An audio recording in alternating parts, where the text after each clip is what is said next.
Remember when a golf movie about caddies and a vendetta-driven gopher somehow became one of the most quoted comedies of all time?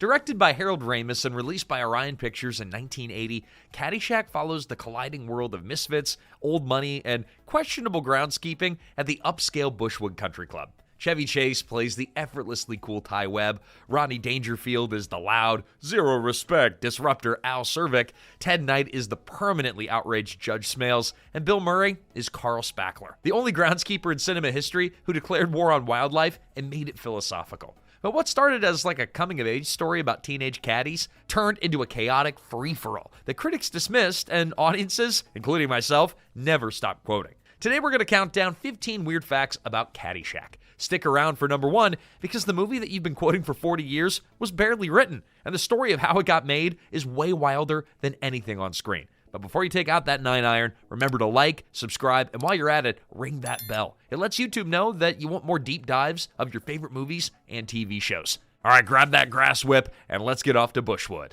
Number 15. The climactic explosion was so big that it was reported as a plane crash. So the climactic explosion at the end of Caddyshack was supposed to be like a comedic punchline, but it nearly became an FAA incident. So the film was shot at what's now Grand Oaks Golf Club, and the course sat directly in the flight path of Fort Lauderdale Hollywood International Airport. So when the special effects team lit up the 18th hole finale, they weren't blowing up a set in some remote desert. They were launching a fireball into the Florida sky right where incoming commercial jets could see it. Now, according to reports, a pilot flying in spotted the massive explosion and rising smoke and immediately radioed in what he believed was a plane crash on the ground. Air traffic control received the call, local authorities were alerted, and for a brief, very real moment, people outside the production thought that there had been an actual disaster. But of course, it was just a gopher vendetta that got out of hand. The country club owners, quite understandably, did not want their real 18th green obliterated, so the production built a massive artificial dirt mound specifically for the blast. Them, the pyrotechnics team, got enthusiastic. The explosion completely annihilated the fake hill and produced a big fireball significantly larger than anyone had planned for. And in maybe the most Caddyshack detail of all, Bill Murray's brother John Murray was reportedly assigned the very serious job of watching the sky and warning director Harold Ramis about incoming planes so it wouldn't ruin a take. Number 14. Bill Murray and Chevy Chase had a real-life fist fight years before filming. Now, 2 years before Caddyshack, Bill Murray and Chevy Chase got into an actual physical fistfight backstage at Saturday Night Live. It was February 18th of 1978 in John Belushi's dressing room minutes before airtime. All of a sudden, Bill Murray? Bill Murray gets into a fight with Chevy Chase. Chevy was kind of being overbearing. Now, Chase had left SNL at the height of its early fame to chase Hollywood stardom. Murray was brought in as his replacement. Resentment simmered on both sides like a pot that nobody wanted to stir, but everybody kept bumping into. When Chase returned to guest host, the atmosphere backstage just went radioactive. Insults started flying. Murray reportedly called Chase a medium talent, and then Chase fired back with personal jabs about how Murray looks, and then it escalated past words. Belushi had to physically separate them so the live show could actually happen, which is a kind of pre-show crisis that ages a producer 10 years and 40 seconds. Then fast forward to Caddyshack. Given their history, Carl Spackler and Ty Webb had zero shared scenes in the original script. The two characters existed in completely separate orbits, probably by design and possibly for liability reasons. But during production, director Harold Ramis realized that you can't put two comedy powerhouses in the same movie and just never let them interact. That's like owning two chainsaws and using them as bookends. The now famous shack sequence where Ty's golf ball crashes into Carl's ramshackle quarters, that was written specifically to bring the two together. The three of them sketched out a loose idea over lunch and then filmed it that afternoon. And whatever grudge lingered from 1978, you can't see it. The scene crackles. Bill Murray's Carl Spackler offers Ty his finest mystery substance. And then Chevy Chase's Ty surveys the squalor with a relaxed curiosity of a man who had never been uncomfortable in a day in his life. But by the end of it, these two were trading lines like they're just old friends, declaring themselves buddies for life. Number 13. The movie was originally a straight teen coming-of-age story. Now, before Caddyshack became a comedian-driven demolition derby, it was supposed to have feelings, real ones, about teenagers. Brian Doyle-Murray, Harold Ramis, and Douglas Kenney originally conceived the script as a grounded coming-of-age story centered around caddies. Danny Noonan, played by Michael O'Keefe, and Tony Annunzio, played by Scott Columby, navigated summer jobs in the social food chain at Bushwood Country Club. The story pulled heavily from the Murray brothers' real-life experiences caddying at Indian Hill Club in Illinois. Even Danny's scholarship subplot had roots in reality. The Murray brothers' older brother Ed actually won a Chick Evans caddy scholarship, making the stakes in the script personal before a single camera rolled. This was supposed to be personal, semi-serious, a little rebellious too, but structured. And the adults, Ty Webb, Al Cervic, and Carl Spackler, were meant to be colorful side dishes, satirical background flavor in a larger story about teenage ambition and carrying rich people's golf bags for scholarship money. And then filming started, and Chevy Chase, Rodney Dangerfield, and Bill Murray began being Chase, Dangerfield, and Murray, constantly, at a volume and frequency that the script had just zero chance of surviving. A significant romantic subplot between Danny and Maggie got trimmed down to almost nothing. The caddies, who were supposed to anchor the entire film, gradually became supporting players in their own story. By the time the cameras stopped rolling, this coming-of-age tale about summer jobs and scholarship dreams, it had been swallowed whole by the comedy circus that was happening around it. Number 12, the set was described as total chaos fueled by Bolivian confidence, if you know what I mean. With filming taking place at the golf course, by most accounts, it operated less like a movie set and more like a 6-week spring break that somebody accidentally pointed cameras at. Cast and crew later admitted that the production was a non-stop party. Drugs were prevalent. Sleep, it was optional, and the script, or whatever was left of it, ranks somewhere below fine sunglasses on the daily priority list. Harold Ramis was technically directing, but directing this cast in this environment, that's like trying to referee a food fight with a clipboard. Now, co-writer and producer Douglas Kenney was reportedly at the center of the excess. His escalating relationship with Bolivian party favors during filming fed the anarchic energy on set, a loose, barely controlled vibe that bled directly into the movie's tone. It also marked the beginning of a personal spiral that ended tragically not long after the film's release. The comedians thrived in the chaos, though. Murray riffed, Chase charmed, and Dangerfield fired off punchlines like he was still working at Catskills nightclub, reportedly baffled that a camera could hear him without amplification. He just kept projecting to the back row that didn't exist. Not everyone found it charming, though, but more on that later in the countdown. That barely controlled environment gave Caddyshack that kind of raw, unpredictable edge. And today, that'd require 3 HR departments and a documentary series to explain. Number 11, the gopher cost $500,000 and it wasn't even in the script. The most disciplined performer in Caddyshack had hydraulic ears. The gopher existed in the original script, but barely. One scene, a pest problem for the groundskeeper. But after filming wrapped, producers watched the assembled cut and realized that the movie had plenty of laughs, but nothing really holding them together. Their solution was to take that one scene rodent and turn it into the movie's entire connective tissue, complete with a custom-built animatronic puppet, underground tunnel sequences, and of course that smirk. The gopher itself reportedly cost about $5,000 to build. Reasonable enough for a furry prop with attitude, but by the time you factor in the reshoots, the underground tunnel sequences, and the effects integration, the total investment ballooned to roughly $500,000 in 1980 money. Now that's the kind of line item that makes a studio accountant's eyes twitch faster than the gopher's ears. And this wasn't just some backyard sock puppet operation. The effects were handled by a team connected to John Dykstra, the Oscar-winning wizard who pioneered visual effects for Star Wars.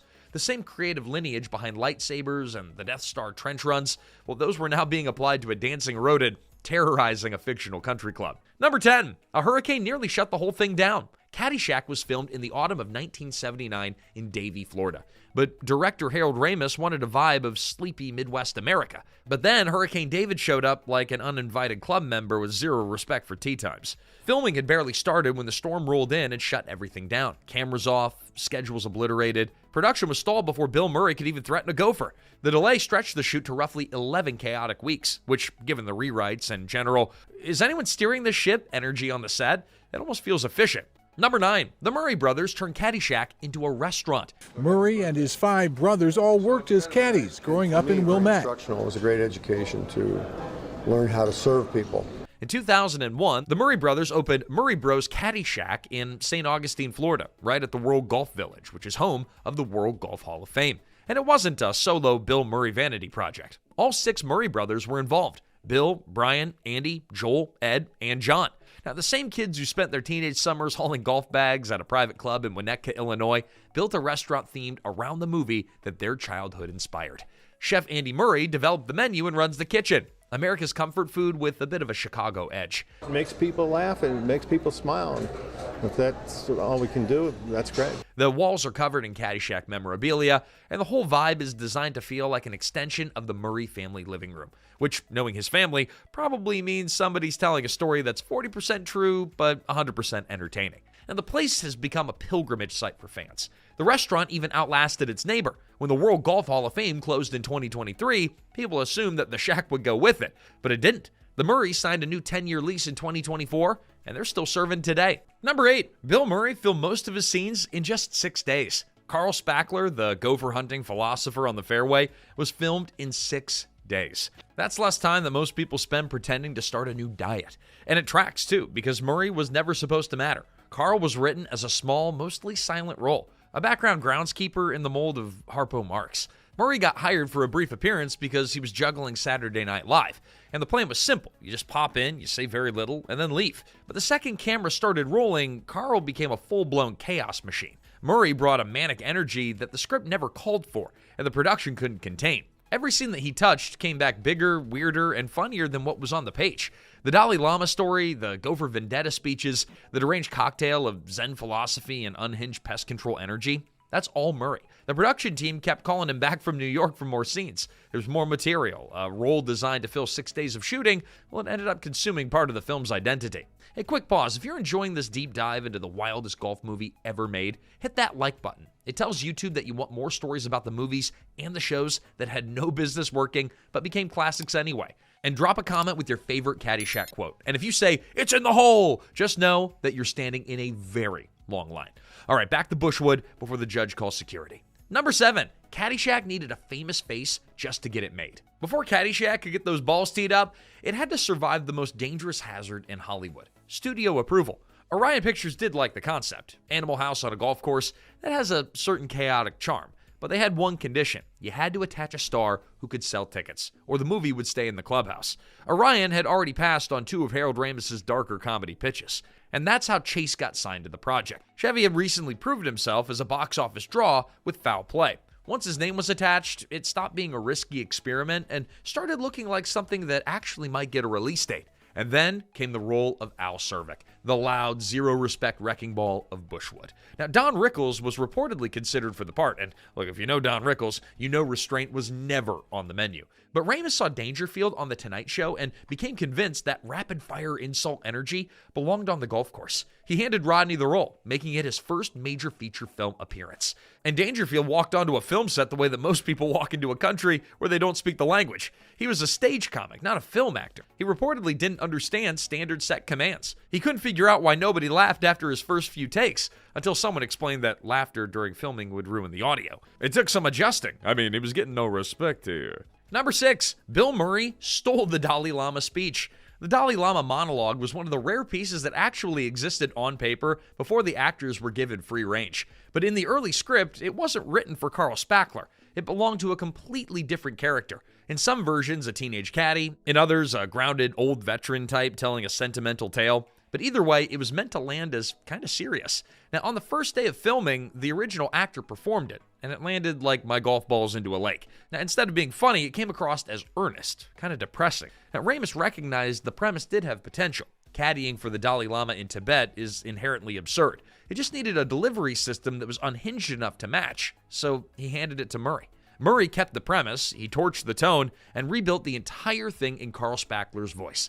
A sentimental anecdote became a delusional, wildly specific, and spiritually confusing fantasy told by a groundskeeper who may or may not understand how geography works. Total consciousness delivered with a deadpan sincerity of a man who believed genuinely that the Dalai Lama shorted him on a tip, and he came out ahead anyway. Number 5, the actress who vanished after 2 hit comedies. Now, Sarah Holcomb played Maggie O'Houlihan in Caddyshack. If her face looked familiar in 1980, it's because she'd already appeared 2 years earlier in National Lampoon's Animal House as Clarette DePasto. Now, 2 major comedies before the age of 22. And then, she was gone. Her entire film career only lasted 4 years. After Caddyshack, she disappeared from Hollywood completely. Now, behind the scenes, the story was a bit more complicated. Animal House co-writer Chris Miller later noted that Holcomb was significantly younger than the hard-living crowd around her, and the late 70s comedy scene was not exactly known for looking after its youngest members. Reports suggested that she struggled with serious substance abuse and personal challenges that deepened as her brief career progressed. Instead of trying to claw back into the spotlight, Holcomb stepped away permanently. Reports over the decades consistently describe a quiet life in Connecticut, living under another name, surrounded by family and friends who have worked hard to protect her privacy. And as of the mid-2020s, she's been out of the public eye for more than 40 years. Number 4, critics hated it, and audiences never stopped quoting it. When Caddyshack premiered, critics treated it like a divot that somebody forgot to repair. Reviewers called it sloppy, wandering, pleasantly formless, which is the kind of compliment that sounds like an insult wearing a blazer. My disappointment is immeasurable, and my day is ruined. The New York Times noted that it barely had any story. Variety complained about lowbrow gags. Roger Ebert, of course, gave it 2 stars and called it shaky and unfocused, like a series of sketches that didn't quite fit together, which, given the last-minute gopher reshoots and the general state of production, that's not entirely wrong. Critics weren't lining up to treat former Saturday Night Live chaos merchants as serious filmmakers. If you came for sketch comedy, you were automatically suspect, guilty until proven Oscar-worthy. But audiences didn't care about structure. They cared about Bill Murray whispering about total consciousness, Rodney Dangerfield detonating one-liners like party favors with shrapnel, Chevy Chase smiling like a man who has never once been told no and wouldn't hear it if he were. Then, cable television and VHS got involved. Caddyshack became the kind of movie that you didn't see once. You absorbed through repetition until every line was permanently welded to your vocabulary. It turned into like a rite of passage for golfers and comedy fans who couldn't tell the difference between the two.